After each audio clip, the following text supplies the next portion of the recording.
C'est la guerre! Ouais, mais c'est où en vrai hein? La porte, elle fait la taille de ma mère. Bonjour à tous, donc comme vous avez vu dans le titre, on se retrouve pour visiter un fort de la Seconde Guerre mondiale. Il a l'air assez grand, on verra dedans. Et donc c'est parti, on va faire ça, ça va être super cool. Le fort que nous allons visiter fait partie de la ligne Maginot et se trouve à la frontière italienne.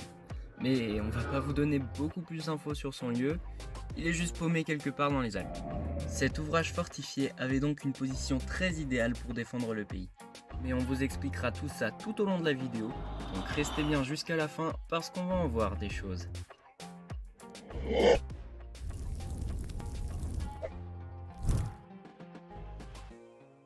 Allez les gars, on est parti pour une petite heure d'exploration dans le noir. Donc j'espère que ça va vous plaire. Abonnez-vous et puis kiffez. Ok, donc on est parti pour entrer dans le fort. On va d'abord faire cette pièce là. Oh mec, c'est quoi ça? Ce truc en fer là, et ben c'était pour les mitraillettes qui étaient suspendues à ça. Ils devaient pouvoir ouvrir ce truc là. Et en gros les mitraillettes elles arrivaient là et ils tiraient sur tout ce qui bougeait. Maintenant il est utilisé par les pompiers. Ouais. Parce que... pompier, je savais pas. Oui, c'est pour les maisons de fumée. Les portes elles sont hard. Hein. Alors là-bas il y a une tôle. Colin, viens voir. J'arrive. On va essayer de... Oh, c'est vraiment badass. Oui ça passe mais il faut genre juste se faufiler. Ça passe derrière. Il est vraiment grand ce fort. Mais on n'est pas les premiers. Oh mec. Il y a des tôles. Aïe. Aïe. Qu'est-ce qui s'est passé? Ah oui d'accord, ça s'effondre fort. Bah c'est ça les maisons de fumée des pompiers. On va pas traîner ici parce qu'il y a toujours un toit qui s'effondre juste ici. Et la terre qui est déjà bien tombée. Ça a remonté en fait, y a rien. C'est un bordel. Mais y a rien. Il y a quoi là? Y a rien, y a un toit. Ok, mais je pense que ça a été un peu condamné par ici. Oui, c'est clair. Les gars. Putain, j'ai l'impression qu'on est dans une mine ici. Les gars, bon temps. L'échelle, elle me fait si peu confiance. Il y a quoi là-haut? Il n'y a pas grand chose en fait, c'est juste des ouvertures, mais il y a... Ouais, ça devait être pour surveiller. On voit, les ouvertures sont condamnées. Ok, bah vas-y, redescends. Explique-nous un peu ce fort, mais... Ouais, explique. Alors bah du coup, Attends. en fait ce fort, il a été genre ordonné en 1930. En fait, ils attendaient la guerre. Ils se disaient bien qu'il allait y avoir une deuxième guerre mondiale. Ça pue la merde. Ouais, ça puait la merde un peu en gros dans l'Europe. Dès qu'Hitler il est arrivé au pouvoir et tout. Et en 1937, il y a un général, il dit putain là les gars c'est trop la merde, on n'a aucun moyen de défense. Du coup ils construisent ce fort là en premier. En 1938, ils ont construit un autre fort en fait, une autre fortification qui est juste en face sur la montagne, en gros on va y aller après. Et cette fortification en fait elle servait à mieux croiser les feux avec celui-ci. Donc pour empêcher les chars de passer d'Italie à ici, parce que la frontière qui est juste à côté. Regarde mec, on dirait une vraie prison en fait. Prison là? Mais on dirait des prisons mec. Ok, on rentre dans ces... Oh la vache, t'as vu ce qu'il y a dedans, mec? Waouh, c'est beau, les gars. Donc ce fort commence à dater. Et voilà, c'est beau. Ok, les gars, on va faire une petite photo ici, ça vous dit? Ouais grave. Ok, donc j'ai choisi cette pièce pour faire la photo parce qu'elle était bien remplie, les bidons donnaient vraiment une atmosphère sympa. Le seul problème, c'est que comme vous le voyez, il faisait vraiment noir. Donc, vous vous en doutez, j'ai fait une pause longue de 10 secondes. Donc, après plusieurs minutes de réglage et de disposition, voici le résultat.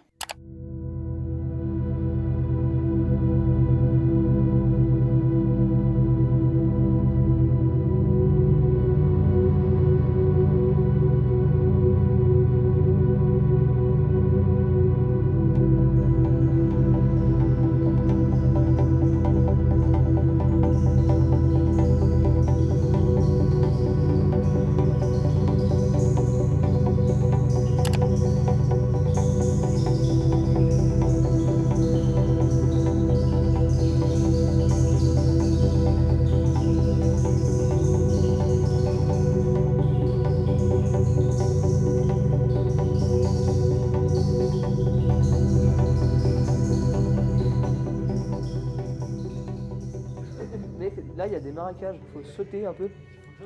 Tac. Tac. Oh mec, il y a des étagères. Ah. Non, on va pas aller là-bas, c'est vraiment du marécage. C'est vraiment dégueulasse, les gars, par terre. Bon, là, il y a des palettes qui ont brûlé. On bouge. Ah mec, attends. Là, viens voir Lucas. Ici, c'était stylé. Les produits toxiques là. C'était de la peinture, les gars. Regarde ça. Regarde ça, Lucas. Oh mais mec, il y a un cadavre ici.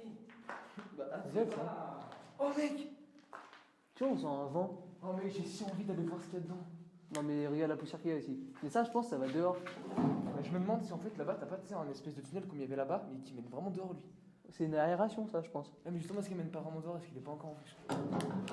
Ah, Tu sais, bah si, il amène réellement dehors, je pense. On va même pouvoir sortir par ici quoi. Par contre, il y a clairement des rats ici, je pense. Tu sais, c'est là où on tombe sur un gros rat. Putain, il y a des gens là, ils sont venus, ils se sont fait plaisir. Hein. C'est ça, là.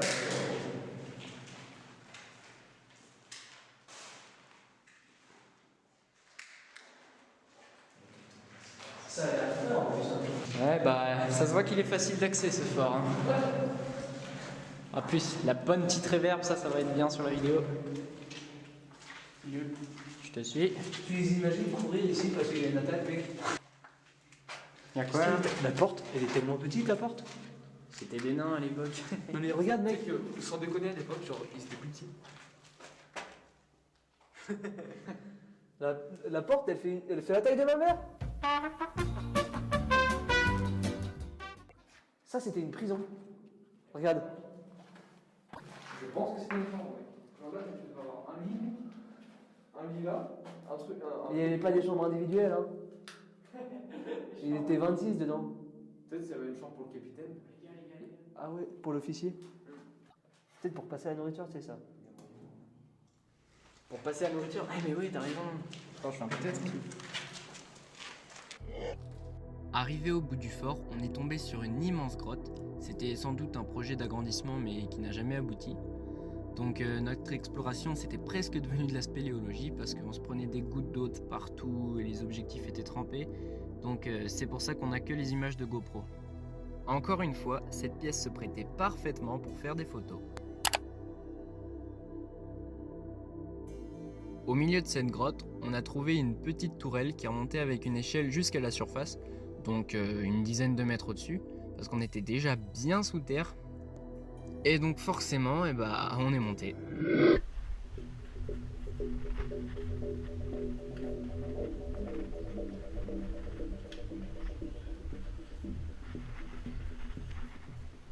Ouais, mais c'est où en vrai, hein? C'est trop stylé, je trouve, j'adore. Ok les gars, alors là, ils sont montés tout là-haut. Donc il y a déjà un petit trou en dessous. Et on est monté là, mais il y a un petit trou quoi. Tu parles à qui, Colin? À YouTube. T'es où? Je suis en haut. Ok. Je suis pas encore descendu. Putain, il est bloqué. On va se barrer sans lui? Oui. Oui, clairement. C'est une bonne idée. Viens, je saute. Attends, je filme. Tu veux sauter? Non, vraiment pas. Bon, allez, saute. Saute! Saute! Ouais, c'est vraiment stylé, les gars.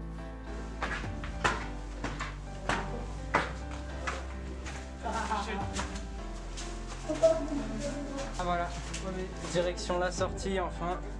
Ça fait un peu plus d'une heure qu'on y est dehors. Ouh, et bah les gars, N'ayez pas. 3/4 d'heure dedans là, 1 heure. C'était fort sympathique, non? C'était long, ouais. C'était vraiment long par contre, mais c'était vraiment cool. Ouais, voilà. Et voilà, c'est une fin de vidéo dans ce fort assez sympathique. Il était quand même bien grand. Donc on va en faire plein d'autres, ça va être super.